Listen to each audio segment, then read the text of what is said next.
Brought you by UTL solar 78,000కు subsidy పొందండి. సబ్సిడీతో UTL on grid solar system ను ఇన్స్టాల్ చేసుకోండి.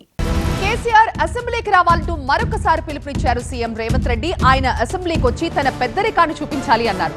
ప్రభుత్వం అంటే కేవలం కాంగ్రెస్ సభ్యులే కాదు, 119 మంది ఎమ్మెల్యేలు ఉండాలి. ప్రతిపక్ష నాయకుడి బాధ్యతను కేసీఆర్ నిర్వర్తించాలి అన్నారు రేవంత్. రాక్షసుల్ని తయారు చేసి మా మీద ఉసిగొల్పడం మంచిదా అని ప్రశ్నించారు రేవంత్. పాలకపక్షంలో ముఖ్యమంత్రి గారికి ఎంత ప్రాధాన్యత ఉంటుందో ప్రతిపక్ష నాయకుడు కూడా అంతే ప్రాధాన్యత ఉంటుంది. అందుకే రైట్ హ్యాండ్ సైడ్ పాలకపక్షం కూర్చుంటే లెఫ్ట్ హ్యాండ్ సైడ్ ప్రతిపక్షం కూర్చుంటారు. ఎప్పుడు అడిగినా మైక్ ఇచ్చే సాంప్రదాయం ఉన్నది పాలకపక్షానికి ప్రతిపక్షానికి. ఆ ప్రతిపక్ష ప్రధాన నాయకుడిగా మీరు సభకే రారు. మీ అనుభవాన్ని, మీ చతురతను ఉపయోగించి పాలకపక్షాన్ని ఇరుకున పెట్టండి. చంద్రశేఖరరావు గారు మీరు వచ్చి ఇరుకున పెట్టడమే కాదు, సూచన చేయండి. మీరు నిజంగానే మీ కేంద్ర మంత్రిగా, రాష్ట్ర మంత్రిగా, కేంద్ర మంత్రిగా, ముఖ్యమంత్రిగా, ఉద్యమకారుడుగా మీకు ఎంతో అనుభవం ఉందని మీరు చెప్తున్నారు కదా. అనుభవాన్ని ప్రజల కోసం ఉపయోగించండి. ప్రతిపక్ష బాధ్యత మీరు నెరవేర్చండి. పాలక పక్షానికి సూచన చేయండి. పాలక పక్షాన్ని ప్రశ్నించండి.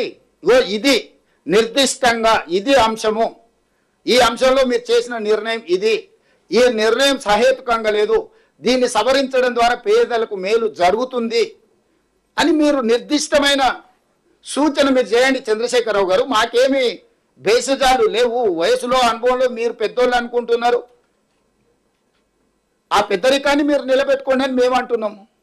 మీ పిల్లలు ఒకవేళ తెలియక అల్లర్చిల్లరు ఏదైనా వ్యవహారాలు చేస్తే పెద్ద మనిషిగా మీరు వాళ్ళకి చెప్పాలి కదా. కుటుంబ పెద్దగా, పార్టీ అధ్యక్షుడిగా, ఒక ప్రధాన ప్రతిపక్ష రాజకీయ పార్టీగా మీ విధానం ఏంది, మీ ఆలోచన ఏంది? అంటే ఈ ప్రభుత్వమే నడవద్దా? ప్రజల సంక్షేమం చేపట్టొద్దా? ఈ రాష్ట్రం అభివృద్ధి పదం వైపు తీసుకెళ్లాల్సిన అవసరం లేదా? రైజింగ్ తెలంగాణ రైజింగ్ అనే పదాన్ని మనం ముందుకు తీసుకెళ్లాల్సిన అవసరం లేదా? మీకు బాధ్యత లేదా? ప్రభుత్వం అంటే కేవలం 65 మంది కాంగ్రెస్ పార్టీ శాసనసభ్యులేనా? ప్రభుత్వం అంటే 119 మంది శాసనసభ్యులు కలిస్తేనే ప్రభుత్వము. ఒకరొకరికి ఒక్కొక్క బాధ్యత ఇచ్చిండ్రు. విధానపరమైన నిర్ణయాలు చేసే బాధ్యత మాకు ఇచ్చిండ్రు. దాన్ని విశ్లేషించడం ద్వారా సలహాలు సూచనలు ఇవ్వాల్సిన ప్రధాన ప్రతిపక్ష పాత్ర మీకు ఇచ్చిండ్రు. మీతో పాటు బీజేపీ, ఎంఐఎం, సిపిఐ ప్రతిపక్షాలను విషయాలను ప్రస్తావించడానికి సభలో అందరికీ ప్రాతినిధ్యం ఇచ్చిండ్రు. Telangana brought you by UTL solar 78,000కు సబ్సిడీ పొందండి. సబ్సిడీతో UTL on grid solar system ను ఇన్స్టాల్ చేసుకోండి.